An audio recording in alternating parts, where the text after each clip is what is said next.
Hey YouTube, New York Half-Ass Prepper here. I was asked to make this video on how to ship beer or any other stuff that matter via U.S. Postal Service. The Postal Service has come out with a service. It's been around for a while, but it's called flat rate. Priority mail, flat rate.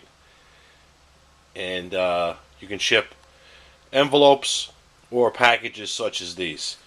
Now, that's a small one. That box is about, I got a beer can there for scale, but that box is about maybe get one of the old VHS or Beta, I'm old school, Betamax tapes in there. And that's the medium box. That's probably going to be the box that you're going to be concerned with. It's pretty good size there. And then they have a large box there. And if you're going to get into shipping, invest in one of these guns and some clear shipping tape. You won't regret it. You wrap these up. These boxes, you get them free at the post office.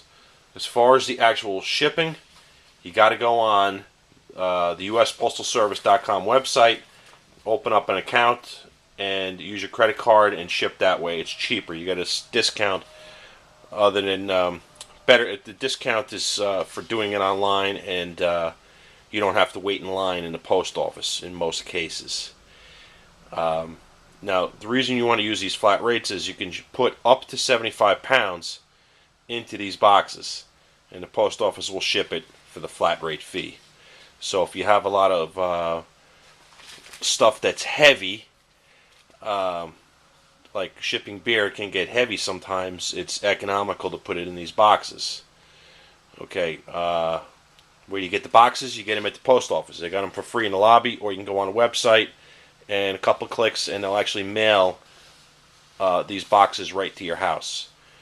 Okay, now they're gonna get, when you print, you need a nice printer, and you're gonna print a label that looks like this.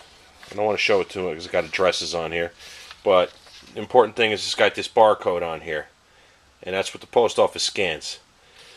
Now, after you package up your stuff, you put your items in here, whatever you're going to ship. You put plenty of packing material. I always recycle a bunch of stuff. The stuff that I get shipped in, I recycle the stuff and then I put it in. But you put plenty of packing material in there. And if you got something that's rugged, you just fill it up as much as you can and you tape the shit out of the box. And it works fine. Then you just take the clear tape, affix it over the label to hold the label onto the box. I used to have like decals that you'd print the label onto these decals, but I don't know where they're at. I think I ran out of them.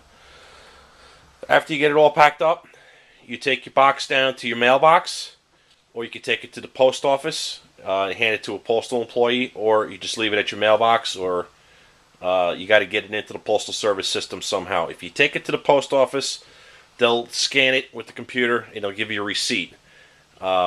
And that shows that it's in the system and you can track it and all of that nonsense. If you put it in the mailbox, usually the next day it'll be into the system, even though you take it. Now, if you're going to ship beer, now, it's actually against Postal Service regulations to ship alcohol, but people do it all the time. In fact, they even ask you all the time if you're shipping liquids. I don't know, it's legal to ship certain liquids if it's packaged properly. But generally, if you don't say anything, they always ask you, what's in it? Are you shipping any liquids, fragile or perishable?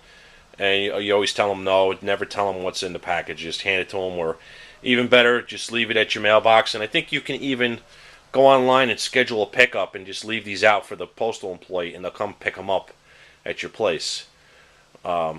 Which is, I never tried that service, but because I have a mailbox that come every day, except Sunday, to the mailbox, and they take whatever I leave over there. All right, the $1 million question: what happens if you? The prices. We'll go through the prices here. The small box ships for $5.15, medium box ships for $10.85, and the large box ships for $14.65 anywhere in the United States. So what happens if you put a label that's labeled small box for $5.15 onto a medium box? Well, actually, a couple things can happen. The first thing that can happen is nothing. It goes through the system and it ships fine. So it's worth the shot if you want to try it and experiment with it. Worth a shot. The only trouble I've run into doing that, I've done it by accident a few times. I don't recommend that you try to, defraud the post office on a regular basis because they got their own cops and they are the government and everything. So don't screw with them too hard. But I have done it by accident a few times. I printed out labels and then the items wouldn't fit in that box, and then I put them in that box, with $5 postage, or even that box with $5 postage on it. If you leave it at your mailbox, 99% of the time they come and they take it and they ship it and it's fine, no problem. Once it gets into the system, once they take that and scan it and put it into the post system, it usually doesn't get touched by human hands or looked at until it gets to its destination. Everything else is done by machines and computers along the way. It gets sorted, loaded, all that nonsense until it gets to the postal carrier on the other side. It's not touched by human hands. What's happened to me a few times is I'll put a small label onto a medium box and then I'll hand that to the clerk at the post office, and then they say, hey, wait a minute, you got a small label on here. And they just go in their computer and they charge you the difference. So, they charge you $5 or whatever, the $5 and change, whatever the difference is between that label and that label.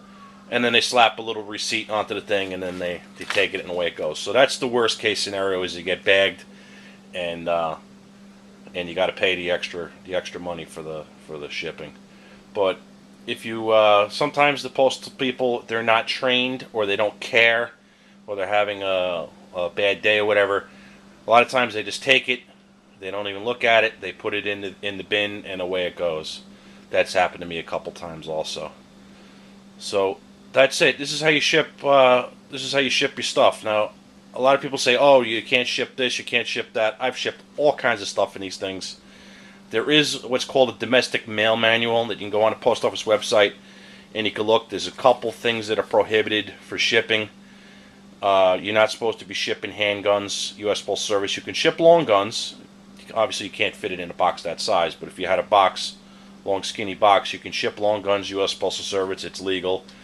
And you could ship anything. I ship two-way radios, batteries, all kinds of nonsense that run. They're pretty expensive to ship UPS because of the weight.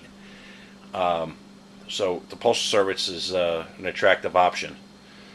So if you got any questions, put them in the comments. I'll try to answer them. I got extensive. I've been shipping stuff all over the country in these boxes. I got a lot of experience. All the stuff to Ebomi and Mr. Cowboys, I ship it all U.S. Postal Service because it's cheap and it's convenient. So that's it. New York Half-Fast Prepper. I'm out.